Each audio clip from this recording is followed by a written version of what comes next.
flypast of a biplane used to hunt German U-boats during the Battle of the Atlantic was the centrepiece of a celebration on board the Royal Navy's flagship HMS Bulwark this evening.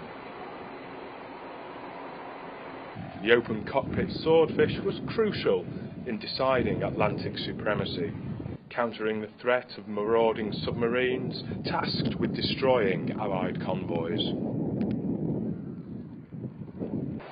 88-year-old Jack Thomas from Bevington flew the planes alongside other veteran pilots in attendance. Eric King, also 88, flew in all the way from Cape Town in South Africa for the reunion. During the reception, he and Jack, who met for the first time in nearly 70 years, exchanged handshakes and a few more stories. Because we haven't met since June the 1st, 1945. And what was the last thing I saw of Eric was when he took off the flight deck. I was the deck landing control officer, waved him off. He got a few hundred yards ahead of the ship, his engine cut, and he went into the sea. And his observer, unfortunately, didn't get out of the aircraft. We lowered a lifeboat to go and pick him up out of the water, but the engine seized up and that lifeboat was stuck. So 4 of the lads dived off the side of the Mac ship and picked him out of the water, got him into his dinghy. The thing, 836 Squadron, which was the biggest squadron in the Navy, they had 450 aircrew. We serviced 19 of these merchant aircraft carriers, and in 300 convoys, we only lost 2 ships. But we didn't sink any U-boats.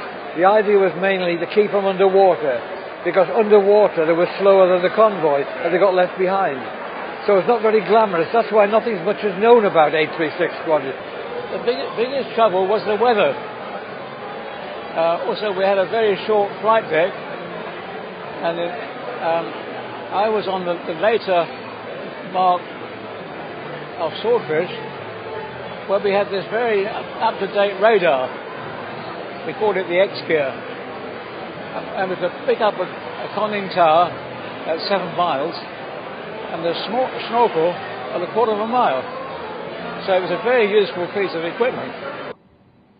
As the crowd assembled on the flight deck to watch the spectacle, I spoke to Admiral Sir George Sambalis, the First Sea Lord, about the contribution the people of Liverpool made to the campaign's success. This is the beating heart of the story. This is precisely where the command and control, the people, the ships did the amazing thing they did across the Atlantic, connecting us with the Americans, connecting us with the lifeline that kept Britain alive during those long, long years. And frankly, if it wasn't for Liverpool, the people of Liverpool, and their support to those convoys, we wouldn't be where we are today. The Echo will be covering the events all weekend, and details of what is happening can be found on our website. This is John Sutton, liverpoolecho.co.uk.